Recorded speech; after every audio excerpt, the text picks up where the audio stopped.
I thank you for joining me. I'm going to be reading the Earth class notes written by the 12th apostle entitled Stephen.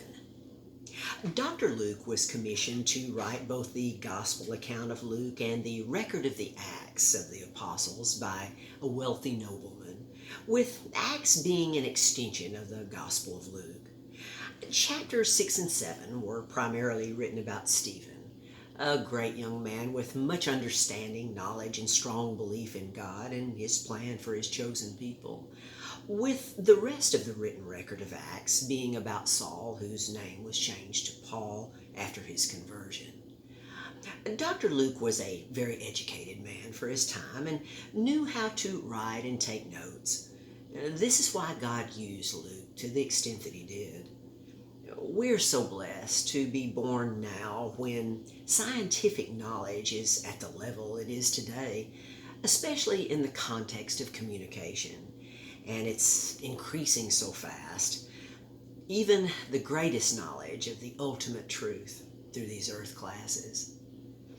In Stephen's time, the religious leaders of Judaism were filled with hate and wrath from anyone who didn't believe as they did, to the point of wanting to kill them, and did so several times through stoning and even lifted up in crucifixion as an example to others.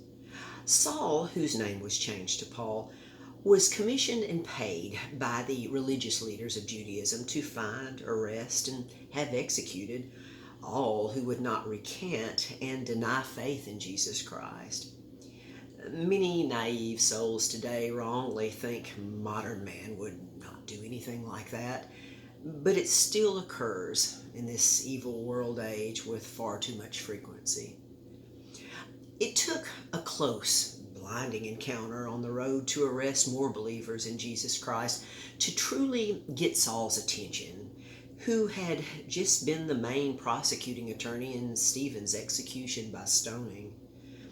Dr. Luke was the Jewish court stenographer in their religious trials and was well known for his accurate, detailed work, and another reason he was commissioned to write the gospel record of Luke and Acts.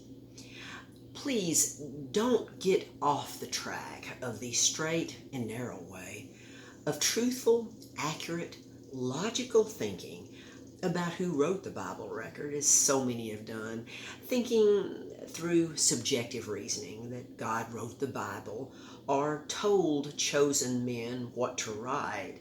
That's a major theological mistake.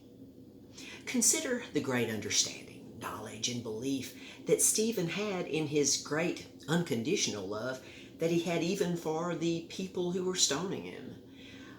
When Luke watched Stephen kneel down and pray with a loud voice, "Lord, lay not this sin to their charge," this was much like what Luke wrote about Jesus when he was crucified.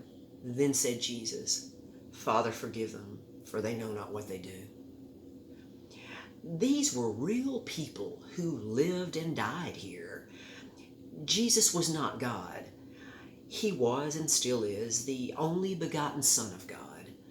We who have believed the proven truth about the person and work of Jesus are adopted sons and daughters of the one and only eternal God, who has a real spirit body that is the same size and shape of a young, powerful man, and can be only in one place at one time.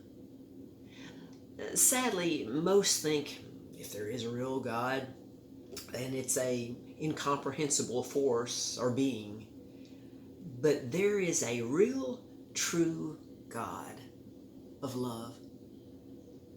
Stephen was far more mature in his understanding, knowledge, and strong belief of God and his purpose and plan than most all others at that time, including the 11 apostles, which could be the main reason he was targeted to be taken off the earth by the forces of evil through the religious Jewish leaders at that time, which was about 30 years after Jesus was crucified.